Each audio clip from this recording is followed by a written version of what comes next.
Welcome to Sudha's kitchen recipes. இன்னைக்கு நம்ம easy pasta செய்ய போறோம். எப்படி செய்யலாம்னு பார்க்கலாமா? வாங்க வீடியோக்குள்ள போலாம். இப்போ நம்ம ஸ்டவ் ஆன் பண்ணி ஒரு குக்கர் வச்சுருக்கோங்க. அதில் 3 ஸ்பூன் ஆயில் சேர்த்துருக்கேன். 2 பெரிய வெங்காயம் பொடியாக கட் பண்ணியிருக்கேங்க. 2 பச்சை மிளகாய் கட் பண்ணி வச்சுருக்கோம். 5 பல் பூண்டு பொடியாக கட் பண்ணி வச்சுருக்கோங்க. 2 தக்காளி பழம் பொடியாக கட் பண்ணி வச்சுருக்கோம். இப்போது வெங்காயம், பச்சை மிளகாய், பூண்டு இதெல்லாமே சேர்த்துக்கலாங்க.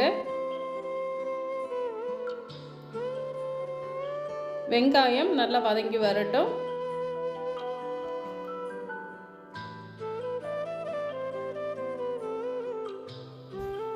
இப்போ வெங்காயம் வதங்கின பிறகு தக்காளி பழம் சேர்த்துக்கலாங்க.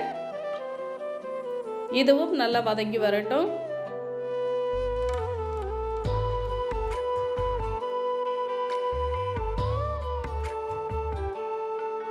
இப்போ நம்ம 1/2 ஸ்பூன் மிளகாய்த்தூள், 1/2 ஸ்பூன் மல்லித்தூள், 1/4 ஸ்பூன் கரம் மசாலா, கொஞ்சமாக மஞ்சள் தூள் சேர்த்துக்கலாங்க. இது கூடவே 1/2 ஸ்பூன் சிக்கன் மசாலா சேர்த்துக்கலாங்க. இப்போது 3 ஸ்பூன் அளவு டொமேட்டோ சாஸ் சேர்த்துக்கலாம்.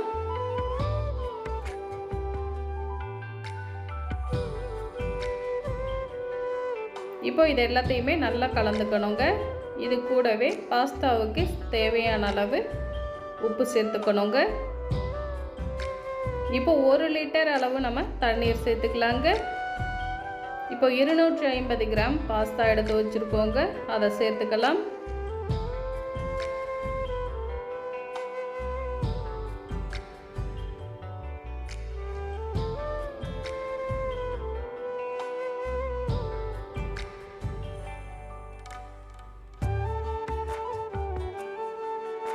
இப்போ இதை நல்லா கலந்து விட்டுக்கலாம். இப்போ நம்ம குக்கரை க்ளோஸ் பண்ணி வெயிட் வச்சுக்கலாங்க.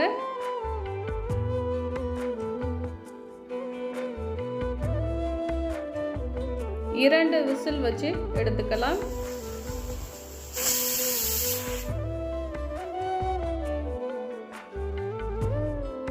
இப்போ நமக்கு ரொம்ப டேஸ்டான சூப்பரான ஈஸியாக செய்யக்கூடிய பாஸ்தா செய்திருக்கோங்க. ஈஸி பாஸ்தா ரொம்ப சூப்பராக இருக்கும். ட்ரை பண்ணி பாருங்கள். தேங்க்யூ.